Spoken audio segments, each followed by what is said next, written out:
अस्सलाम वालेकुम। आज के लेक्चर में हमने रेस्पिरेटरी डिसऑर्डर को डिस्कस करना है। लास्ट लेक्चर में हमने एम्फीसीमा और ब्रोंकाइटिस को डिस्कस किया था। तो अब चलते हैं कि नमूनिया क्या होता है, इसके कॉजेटिव ऑर्गेनिजम्स कौन से हैं, कौन कौन से ऑर्गेनिज्म इसकी वजह बनते हैं और सिम्टम्स क्या हैं और ट्रीटमेंट क्या है। ठीक है, तो वन बाय वन हम इसको तमाम पॉइंट्स को डिस्कस कर लेते हैं। तो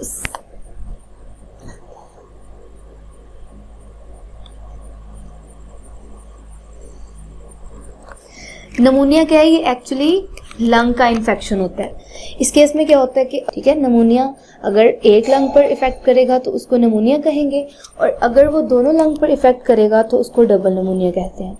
ठीक है, तो अब हम देखते हैं इसके कॉजेटिव ऑर्गेनिजम्स कौन से हैं, कौन कौन से ऑर्गेनिज्म हैं जो नमूनिया का कॉज बनते हैं। तो इसके अंदर जो मेन इसका कॉजेटिव ऑर्गेनिज्म है, जो इसका मेन नमूनिया का काज है, वो बैक्टीरिया है। ठीक है, उसका नाम क्या है, स्ट्रेप्टोकोकस नमूनाई।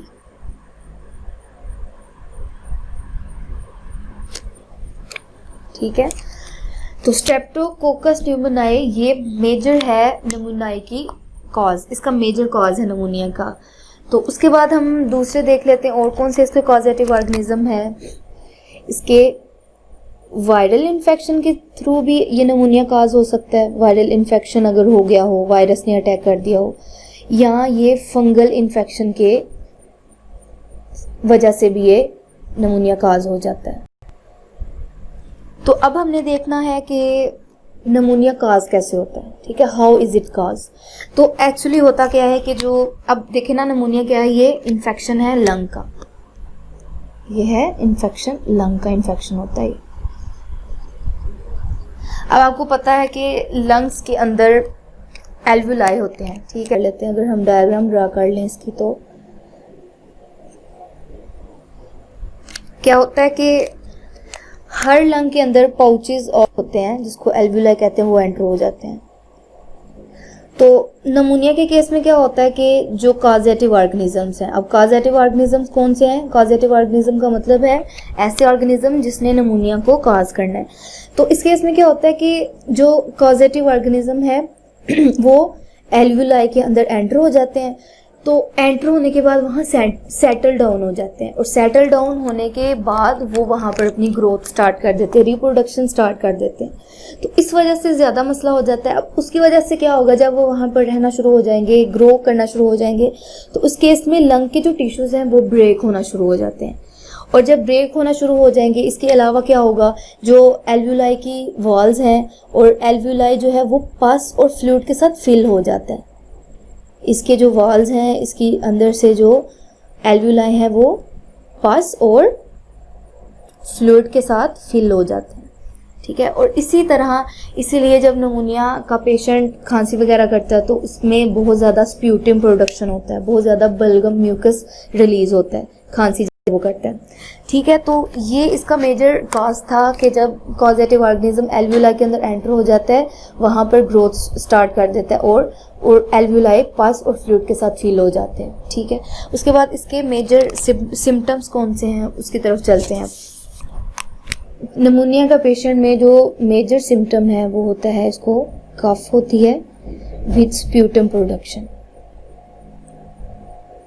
स्प्यूटम प्रोडक्शन का मतलब है कि जब वो खांसी करता है तो उसके साथ बलगम भी रिलीज होती है साथ में।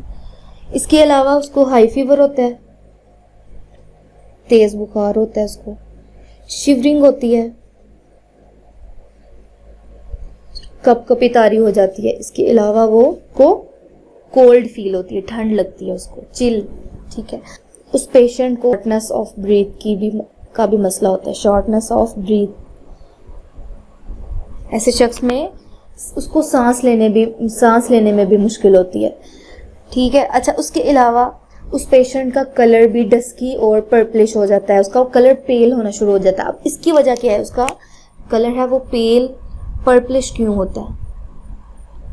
ठीक है, अब इसकी वजह क्या है, क्योंकि उस शख्स के अंदर ऑक्सीजनेशन जो ब्लड की है वो बहुत पुअर होती है, मतलब उसके अंदर जो ब्लड है, ब्लड के अंदर ऑक्सीजन बहुत कम हो जाती है। अब हमने अपने लास्ट लेक्चर में जब गैसेस एक्सचेंज इन ह्यूमंस को स्टडी किया था तो उसमें हमने देखा कि एल्वुलाई के अंदर जो ऑक्सीजन है वो क्या करती है, वो डीऑक्सीजनेटेड ब्लड को ऑक्सीजन एक्सचेंज कर देती है। उसके केस में जो डीऑक्सीजनेटेड ब्लड है वो रिच इन ऑक्सीजन हो जाता है और वो ऑक्सीजनेटेड ब्लड में कन्वर्ट होकर दोबारा से हार्ट की तरफ चला जाता है। तो जब ये नमूनिया की इन्फेक्शन होता है, जब नमूनिया काज होता है तो उस केस में क्या होता है, एल्वुलाई और ब्लड के अंदर ठीक से एक्सचेंज नहीं हो पाता और वो ऑक्सीजन को एक्सचेंज नहीं कर सकता। तो इस केस में क्या होगा, ब्लड के अंदर उसके अंदर भी ऑक्सीजन की पोर ऑक्सीजनेशन होगी, ब्लड में ऑक्सीजन की कमी हो जाएगी। तो उस वजह से उस शख्स का कलर भी पर्पलिश और पेल हो जाएगा, डस्की कलर हो जाएगा उसका। उसके बाद इसकी ट्रीटमेंट क्या है वो देख लेते हैं।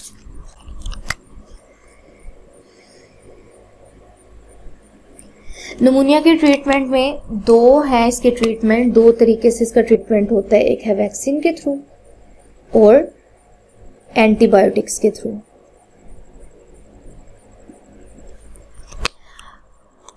अगर तो नमूनिया काज हुआ है बैक्टीरियम के थ्रू जो कि स्ट्रेप्टोकोकस नमूनाई था, अगर उसने कॉज किया है नमूनिया तो हम उस शख्स को वैक्सीन प्रोवाइड करेंगे।